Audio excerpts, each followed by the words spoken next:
Deep in Belize's jungle, something incredible happens. Archaeologists pry open a chamber. No one has seen it for 1,700 years. Inside, they find treasures. A jade mask covers a king's face. Grave goods from faraway Mexico fill the tomb. But one clay vessel shows something strange. It bears a symbol. That symbol mirrors a biblical prophecy about fire from the sky. This discovery could change everything. If this tomb belongs to Teikab Chak, the founder of Caracol's dynasty, we must rewrite history. The Maya and the Bible might share the same origin story. Ancient civilizations might be connected in ways we never imagined. One question haunts the archaeologists. How far do those links go? And who tried to hide them? The jungle is thick. Vines cover everything. Rain pounds the earth in Belize, where the Maya once ruled a great empire. This is Caracol. The Maya called it a sky palace. For centuries it lay hidden. Trees grew over stone temples. But explorers always sensed something more beyond the green walls. Two people dedicated their lives to finding it. Arlen F. Chase and Diane Z. Chase are husband and wife. They work for the University of Houston. For over 40 years they have dug at Caracol. They mapped buildings. They studied pottery. They searched for answers. But they never found what they wanted most: a royal tomb, the final resting place of a king. Every archaeologist dreams of this moment. Finding a tomb changes everything. It proves dynasties existed. It shows us how power worked. It connects myth to reality. Therefore, the Chases kept digging. One day, they found something at the northeast Acropolis, a chamber sealed tight. Untouched for nearly 2,000 years, their hearts raced. Could this be Teikab Chak's tomb? He ruled in 331 AD. He founded Caracol's dynasty. Ancient texts mention his name, but no one ever found his body. The team prepared to enter. They knew this moment would define their careers.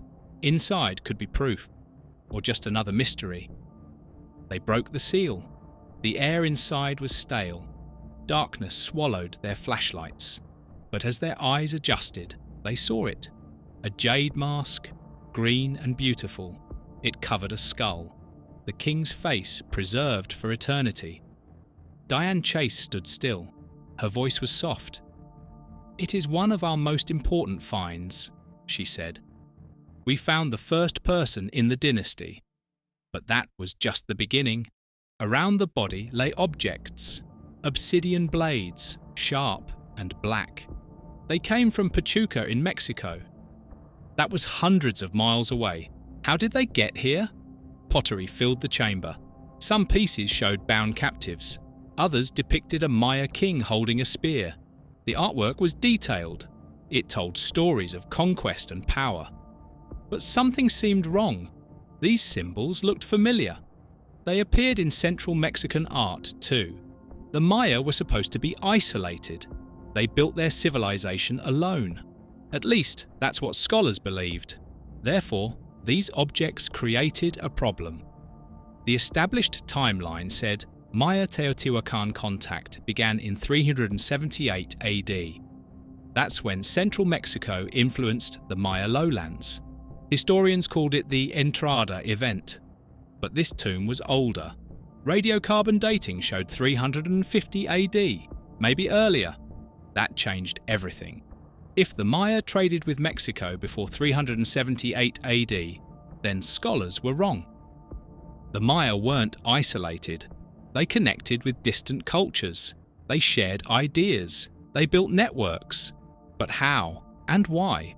The Chases examined every object. Shell came from the Pacific Ocean. Carved bone tubes showed incredible craftsmanship. Every item screamed luxury and power. Yet the biggest shock waited in the corner. In the tomb's wall, they found a niche. It was shaped like a cross.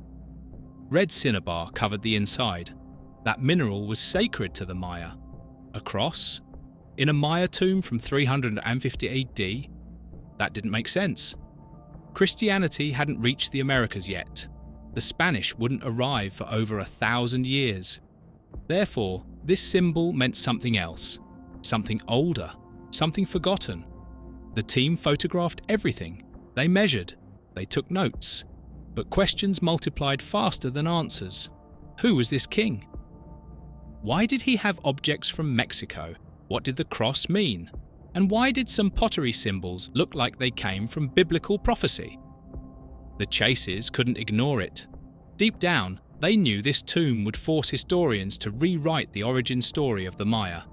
But they had no idea how far the connections went, or what those connections would reveal about human civilization itself.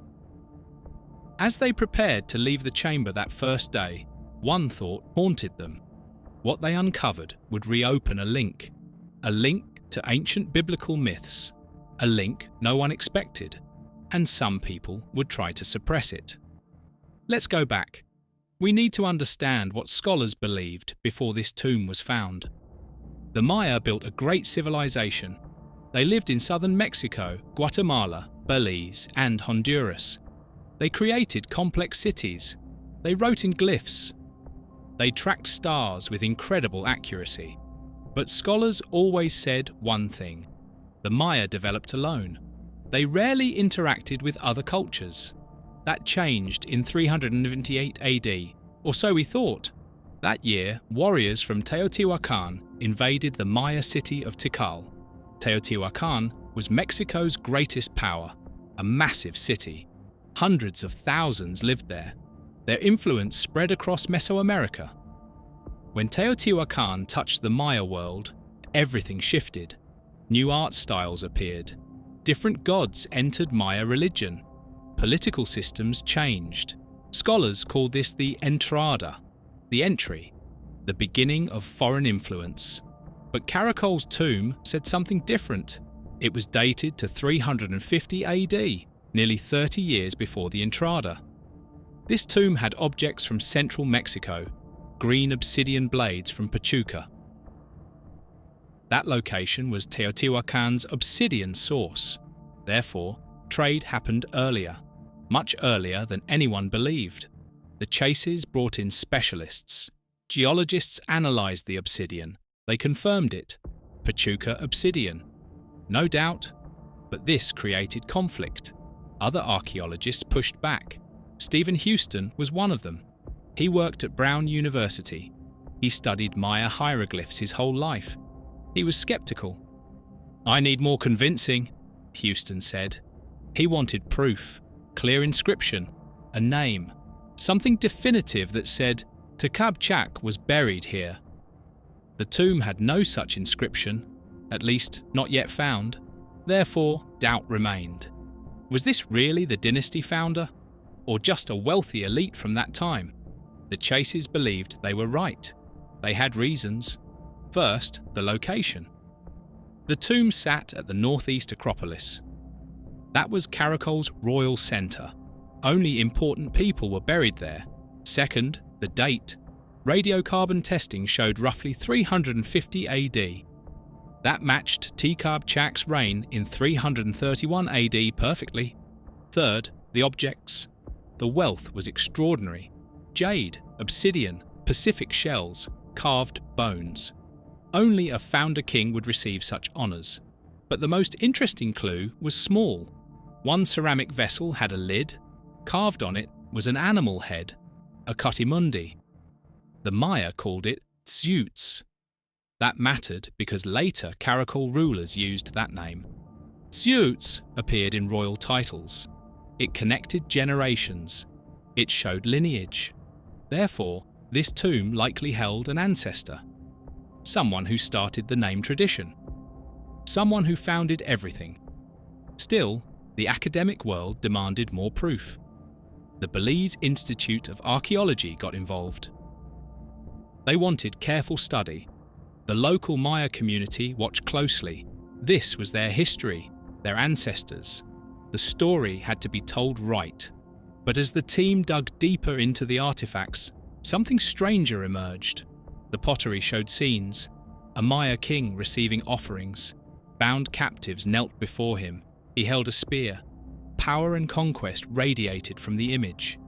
But those same themes appeared in Teotihuacan art: the bound captives, the spear, the offerings. Even the way the king stood matched central Mexican style. What if the Maya didn't just trade with Teotihuacan? What if they borrowed ideas, religious concepts, political theology? The team studied the cross-shaped niche again. Red cinnabar covered it. That colour symbolised blood and rebirth in Maya belief. But the shape itself was unusual. It wasn't quite a Maya cross. It wasn't Christian. It was something in between, something ancient. Therefore, new questions formed. Did this symbol connect to even older traditions? Did the Maya share ritual knowledge with cultures across Mesoamerica? And if they did, how far back did those connections go? The narrator pauses. What they uncovered next would force historians to rewrite the origin story of the Maya and reopen a link to ancient biblical myths. The team knew they faced resistance. Scholars would fight this. Colleagues would demand proof. The world would question their findings. But the evidence wouldn't go away. The objects were real. The dates were confirmed. The connections were undeniable. Therefore, they pushed forward. They had to investigate deeper. They needed to understand what this tomb really meant, and whether its secrets would change everything we know about ancient civilizations. The team worked fast. Time was limited. The jungle environment threatened everything. Humidity damaged artifacts. Rain flooded excavation sites. Equipment failed in the heat. Funding ran low. Every day brought new problems. But the chases refused to stop. They catalogued every object in the tomb. The jadeite mask was stunning. It covered the dead king's face perfectly. Each piece of jade was cut and polished. The craftsmanship was incredible, but the king himself told a sad story. His body was old when he died. He had no teeth left. Age had worn him down. Yet he was buried with honours fit for a god. Shell ornaments came from the Pacific coast. That was thousands of miles away. Someone carried them across mountains and jungles, just for this burial. Carved bone tubes showed intricate designs. Whoever made them was a master artist. Every line was perfect. Every symbol meant something. Therefore, this was no ordinary person. This was someone who commanded resources, someone who controlled trade routes, someone with power. But power from where? The team studied Caracol's buildings. Most structures at the site came later, after 350 AD. The city's great pyramids were built in later centuries. The elaborate water systems came later too. Yet this tomb existed early, before all that development. Therefore, a puzzle emerged. How did someone this powerful exist before Caracol became great? The answer might lie in Teotihuacan. What if this king was a war leader?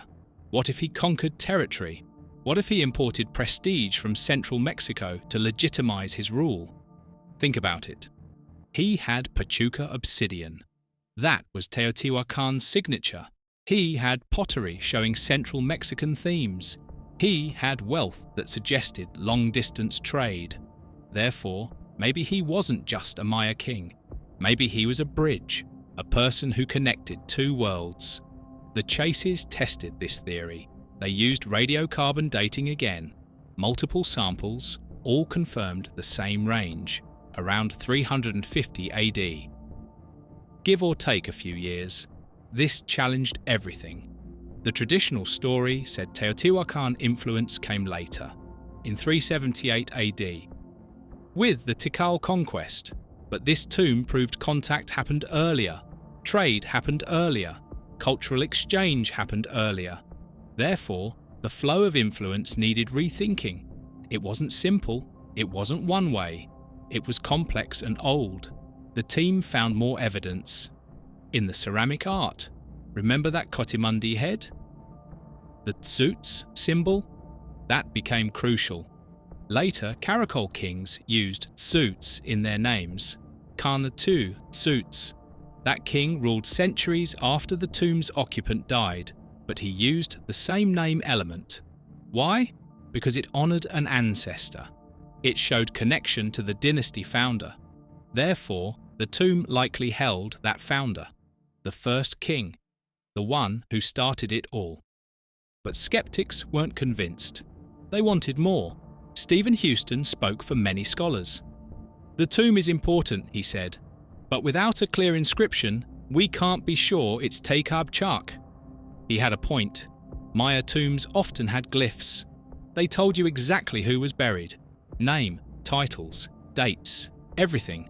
This tomb had symbols, it had art, but it lacked that clear statement. Therefore, the attribution remained tentative, probable, but not proven. The Chases defended their work. "Look at everything together," they said. "The location, the date, the wealth, the symbolism, the name connection. It all points to the dynasty founder." The academic debate grew heated. Papers were published. Conferences featured arguments. Some scholars supported the Chases. Others demanded more evidence. Meanwhile, the team continued analysing. They shifted from calm archaeology to tense investigation. Every new finding mattered. Every detail could tip the scales. The tone changed. Lab footage showed scientists working under pressure. Jungle scenes showed rain and mud. Narration grew urgent. But the biggest discovery still waited, something that would make the debate even more intense. Something that would drag biblical prophecy into the conversation. As the team prepared to publish preliminary results, they studied the cross-shaped niche again. They measured it. They analysed the cinnabar. And they found something in the tomb's iconography, something that shouldn't exist in Maya culture. A symbol, a pattern, a connection. The next revelation would shake the foundation of Mesoamerican studies and force us to ask uncomfortable questions about the origins of myth, kingship, and prophecy itself. The cross-shaped niche haunted them. Why was it there? What did it mean? The Chases called in experts, art historians, symbol specialists, religious scholars. Everyone studied the niche. Red cinnabar filled it. That was normal. The Maya used cinnabar in sacred contexts. It represented blood, life force, rebirth. But the shape was the problem. A cross, in 350 AD, long before Christianity reached the Americas. Therefore, it couldn't be Christian. It had to mean something else. One theory emerged. The cross represented the 4 directions: north, south, east, west. The Maya believed in cardinal points. They structured their world around them. But this cross looked different. It wasn't just directional. It had proportion, design, purpose. What if it was older? What if it represented something deeper, something shared across cultures? The team studied the pottery again. The scenes showed a Maya king. He received offerings. Captives knelt before him. He held a spear. But there was more. Above the king, symbols appeared. Sky symbols, storm symbols, representations of divine power. One vessel showed the god Ek-Chua. He was the trade deity, the merchant's protector. His presence made sense. This king controlled trade routes. But the combination of symbols told a story. A king connected to the sky, to storms, to divine authority from above. The Maya worshipped Chak, the rain god, the storm bringer. He sent lightning. He brought life-giving water. He was powerful and fierce. Teikab-Chak's name literally meant fire hand sky, or hand of the storm god. Therefore, this king claimed divine connection. He wasn't just a political leader, he was a religious figure, a bridge between earth and heaven. The team traced the trade goods: Pachuca obsidian, Pacific shells, exotic jade, all came from far away. Geological analysis confirmed it. Isotopic studies showed exact sources. These weren't local materials. They travelled hundreds of miles. But 350 AD was early. Trade networks weren't supposed to be that developed yet. The books said long-distance trade came later. Therefore, the books were wrong. The trade networks existed earlier. They were sophisticated. They connected Caracol to distant powers. This revelation created emotional stakes. The chases faced criticism from colleagues. Some said they were overreaching. Others accused them of sensationalism. Local Belizean researchers worried too. Who will tell this story? They asked. Will outsiders control our history? The team had to be careful, respectful, accurate, but they couldn't ignore what they found. The evidence was clear. This tomb changed everything about Maya isolation. And then someone made a connection, a wild connection, a connection that would explode the entire debate. The tomb's symbols showed sky fire, divine kingship, covenant between ruler and gods, storms from heaven. Those themes existed in another place, another tradition, another sacred text, the Bible. The Hebrew Bible spoke of fire from heaven, of kings chosen by storm gods, of covenants between the divine and earthly rulers, of prophets who called down lightning. Could there be a connection? Not influence, not contact, but parallel development, similar human responses to similar questions about power and heaven. The narrator asks the question, could this be a forgotten covenant of sky gods, shared across regions, even appearing in Old Testament prophecy? Some scholars lost their minds. That's absurd, they said. You're comparing apples to oranges. The Maya never knew about the Bible. The Bible never mentioned the Maya. But the chases weren't claiming direct influence. They were pointing to something deeper, a shared human impulse, a common mythic pattern. Humans everywhere looked at the sky. They saw storms. They saw power. They imagined gods in the clouds. They created kingship based on divine authority. Therefore, similar symbols emerged, not because one culture copied another, but because humans faced the same existential questions. Who rules? Why? What gives them authority? What happens when they die? The answers often involved the sky, lightning, fire from above, divine appointment. The team worked faster now, rapid-fire discoveries, quick analysis, contrasting expert opinions filled their research. But the controversy grew. Mainstream scholars reeled. How could anyone link Maya archaeology to biblical prophecy? Yet the visual evidence wouldn't disappear. The symbols were there. The cross-shaped niche, the skyfire imagery, the divine kingship themes. The narrator delivers the cliffhanger. What they found next will force us to question not just Maya civilization's origin, but spiritual legacies of all humankind. The team knew they entered dangerous territory. They were about to connect Maya symbolics to biblical prophecy and discover evidence that would shock everyone, even them. The team went deep. They studied everything: Maya codices, ancient glyphs, Hebrew texts, Old Testament passages. They weren't looking for direct influence. They were looking for patterns, themes, parallel structures. And they found them. Everywhere. The tomb showed skyfire symbols, bound captives, divine kingship, a ruler mediating between heaven and earth. Maya myths told of Chak, the storm god. He sent rain. He sent lightning. He sustained life. Kings claimed connection to him. But the Hebrew Bible had similar stories. Yahweh sent fire from heaven. He anointed kings. He demanded covenants. He rewarded obedience. He punished rebellion. The parallels were striking, not identical, but resonant. Some specialists were furious. "You're overreaching," they said. "This is comparing apples to oranges." But the chases pushed back. "We're not claiming the Maya read the Bible.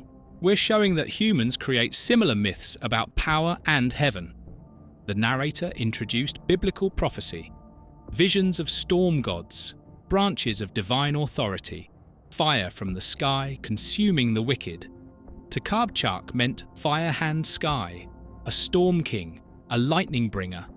The audience began to see it. Not coincidence, not influence, something deeper, a shared mythic substrate. The team travelled to archives. They studied every scrap of evidence. Ancient Maya texts mentioned sky lords, kings who descended from heaven, rulers who controlled rain and drought. Biblical texts mentioned similar ideas, kings as sons of God, anointed rulers, chosen people, covenant relationships with the divine. Therefore, a possibility formed. These weren't separate traditions. They were variations on a human theme. But this idea threatened everything. It challenged religious faith. It questioned scholarly assumptions. It blurred boundaries between cultures. Personal stakes rose. A Belizean researcher spoke up. His voice shook. If this connection holds, it rewrites everything. Colonial narratives, faith, scholarship, everything. He was right. For centuries, colonizers said the Maya were pagans, primitive, separate from civilized religions. But what if the Maya had their own covenant theology? What if they understood divine kingship in ways that paralleled Abrahamic traditions, that changed the power dynamic? It made the Maya equals, partners in humanity's spiritual journey. A senior archaeologist published a counter-paper. There is no evidence of biblical influence on Maya culture, he wrote. This theory is unfounded. But the Chases responded carefully. We're not claiming influence. We're pointing to parallel cosmologies and earlier pan-Mesoamerican networks that suggest shared ritual frameworks. Therefore, the conflict shifted. It wasn't about data anymore. It was about ideology, about how we understand human civilization. The tomb forced uncomfortable questions. Do all humans create similar myths? Do we all look at the sky and imagine gods? Do we all create kingship based on divine authority? If yes, then separating civilizations becomes harder. We're all variations on common themes. The team documented everything. Multiple mini cliffhangers emerged. What we saw next in the tomb's iconography cannot be ignored. The evidence forced us to ask, did the Maya believe in a covenant of sky gods? Tension peaked. The academic world was split, believers and skeptics, supporters and critics. But the evidence remained. The tomb was real. The dates were confirmed, the symbols existed, and the parallels wouldn't vanish. Skyfire in Maya art, skyfire in biblical prophecy, divine kings in both traditions, covenant relationships in both cultures. The Chases knew they had to deliver. They assembled everything, all the evidence, all the arguments, all the connections. The stage was set. The moment approached. The holy shit revelation. Everything they found pointed to one conclusion. The Maya weren't isolated. They weren't primitive. They were sophisticated, connected, part of a broader human story. And that story included elements that looked suspiciously like biblical themes. Not because the Bible influenced the Maya, but because both emerged from the same human needs, the same questions, the same search for meaning in a chaotic world. With the evidence assembled, the team prepared for the climax, the moment that would tie everything together, the moment that would change how we see ancient civilizations, the moment that would prove the Maya understood divine kingship. Skyfire, prophecy, covenant, just like the traditions preserved in biblical texts. And that revelation would shatter assumptions about human civilization itself. Here it is, the moment everything clicks, the revelation that changes everything. The team returned to the tomb. They studied one ceramic vessel again. It showed a Maya king. He stood beneath a jaguar sky. Stars surrounded him. He received offerings from lesser people, but the imagery was specific. The king wore jaguar pelts. Jaguars represented power in Maya culture. Night, the underworld, royalty. Above him, the sky opened. Divine forces touched the earth. The king mediated between worlds. This exact imagery appeared in early Maya texts: kings as intermediaries, rulers who brought heaven's will to earth. But here's what shocked everyone. Similar imagery appeared in Hebrew tradition.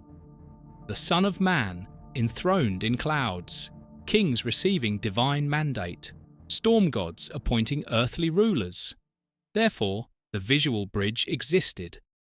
Not as influence, not as copying, but as parallel development. The team studied the dating again. 350 AD, before the famous 378 Entrada event, before Teotihuacan supposedly influenced the Maya. This meant something crucial. The Maya were active players. They weren't passive recipients of foreign culture. They built their own networks. They created their own theology. They developed their own systems of power. And those systems looked surprisingly similar to traditions elsewhere, because humans everywhere face the same questions. The team's new hypothesis formed. Takab Chak and his dynasty weren't isolated. They were part of an early elite network. Communication flowed across Mesoamerica. Trade, ideas, rituals, all moved between cultures. These cultures shared narratives, stories about cosmic cycles, divine kingship, fire from heaven. Covenant relationships between gods and rulers. Therefore, the Maya had their own covenant theology, their own understanding of divine authority, their own prophecies about sky fire and judgment. This discovery changed everything.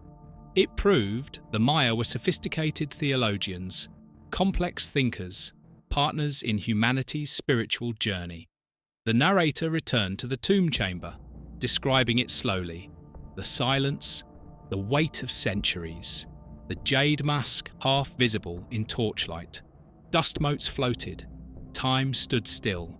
The king lay there for 1,700 years, waiting, an old man, toothless, but adorned like a god, believing he would join the Sky Lords, believing in his covenant with heaven. The emotional moment hits, awe at human ambition, dread at mortality's power, vindication for the investigator's curiosity. For the viewer, this is catharsis. We travelled through mystery, conflict, doubt. Now we have answers. But the broader meaning matters most. The narrator explains carefully. The Maya didn't consciously reference the Bible. That would be impossible. The Bible was written on another continent. No contact existed. But the parallel points to something profound, a human impulse, universal, timeless. Humans look at the sky. We see power. We imagine gods. We create kingship based on divine authority. We tell stories about fire from heaven, about chosen rulers, about covenants and prophecies. Therefore, we must reconsider the origins of myth, the nature of kingship, the structure of prophecy. These aren't unique to one culture. They're human patterns. The Maya developed their version. The Hebrews developed theirs. Other cultures developed others. But the themes repeat: sky gods, divine fire, anointed kings, covenant relationships, judgment from above. This isn't coincidence, it's human nature. We all ask the same questions. Where does power come from? Who has authority? What happens after death? Do the gods care about us? And we create similar answers, not identical, but recognizable, variations on common themes. The narrator provides callbacks, the cross-shaped niche. Remember that? It represented sacred space, connection between worlds, the four directions meeting in holy ground. The Coatimundi head vessels, they linked this king to later dynasties, showed continuity, proved he was the founder. The date? 350 AD, earlier than expected. Proving the Maya were active before supposed foreign influence. All these pieces fit. They told one story. A story about a king who claimed divine authority, who built a dynasty, who connected his people to the sky gods, and who believed, in his final moments, that he would ascend, that he would join the Storm Lords, that his covenant would endure. The tomb held more than treasures. It held answers. Answers about human civilization, about our shared spiritual journey, about the boundaries between cultures, boundaries that might be more porous than we ever believed. This was the payoff. The hook promised revelation. The journey delivered. Now we understand. The Maya weren't isolated. They weren't primitive. They were human, like us, asking the same eternal questions and creating beautiful, powerful answers. What happened next? Where did the story go? Let's find out. The Chases prepared their full publication. Months of work went into it. Every detail checked, every claim supported, every argument refined. They knew controversy would follow. They were ready. The local Belizean community watched carefully. This was their heritage, their ancestors. The tomb reinvigorated interest in Caracol. People wanted to visit, to learn, to connect with the past. Museums began planning exhibitions. The jade mask would be displayed, the obsidian blades, the pottery, all carefully preserved and presented. But academic debate continued. Some scholars accepted the Chase's interpretation. Others demanded more proof. The identity of the tomb occupant remained technically uncertain. Without a clear glyphic inscription, absolute confirmation was impossible. Probable, strong, but not 100%. Therefore, the story stayed open. Research continued. More analysis happened. DNA studies were planned. Isotopic work continued. Science is like that, always moving, always questioning, never fully settled. The archaeologists packed up camp. The jungle reclaimed some areas. Vines grew back, rain fell. The cycle continued. The jade mask was moved to a conservation lab. Specialists cleaned it, stabilized it, ensured it would survive for future generations. Bone samples went to laboratories. Scientists extracted what they could. Testing would take years, but eventually we might know more about this king, where he came from, how he lived, what he ate. The work never ends. Each answer creates new questions. That's the beauty of archaeology. But the real treasure wasn't the artifacts, it was perspective. The narrator walked through the jungle canopy. Sunlight filtered through leaves. Birds called. Life thrived where ancient civilizations once stood. He pointed to the horizon. The real discovery, he said, isn't just the objects, it's the shift in understanding. Civilizations we thought were isolated were connected. Trade networks existed earlier than believed. Ideas flowed across cultures. Myths shared common themes. Human beings once considered separate were speaking the same language. The language of sky and fire, of divine kingship, of covenant and prophecy. This matters today in our divided world. We often emphasize differences, cultural boundaries, religious separations, national identities. But this tomb whispers something else. We're more similar than different. We ask the same questions. We seek the same answers. We look at the same sky. The Maya and the Hebrews never met. They developed on different continents. They spoke different languages. They created different cultures. But they both imagined sky gods. They both created covenant theology. They both told stories about fire from heaven. Therefore, those themes are human, universal, part of our shared heritage. The narrator asked us to imagine, picture Takabchak's final journey, an aging king, toothless, body failing, but spirit strong. He believed in his covenant. He trusted the sky gods. He thought death was just transition, a passage to the celestial realm. They adorned him in jade, symbol of life, of vegetation, of renewal. They surrounded him with obsidian, sharp, black, powerful. They placed him in the tomb with offerings, food for the journey, tools for the afterlife, and they sealed the chamber, believing he would ascend, join the storm lords, watch over his dynasty from above. That belief mirrors our own drives. We seek immortality through children, through achievements, through legacy. We want to believe death isn't the end. The Maya did too. So did the Hebrews. So does every culture. It's human nature.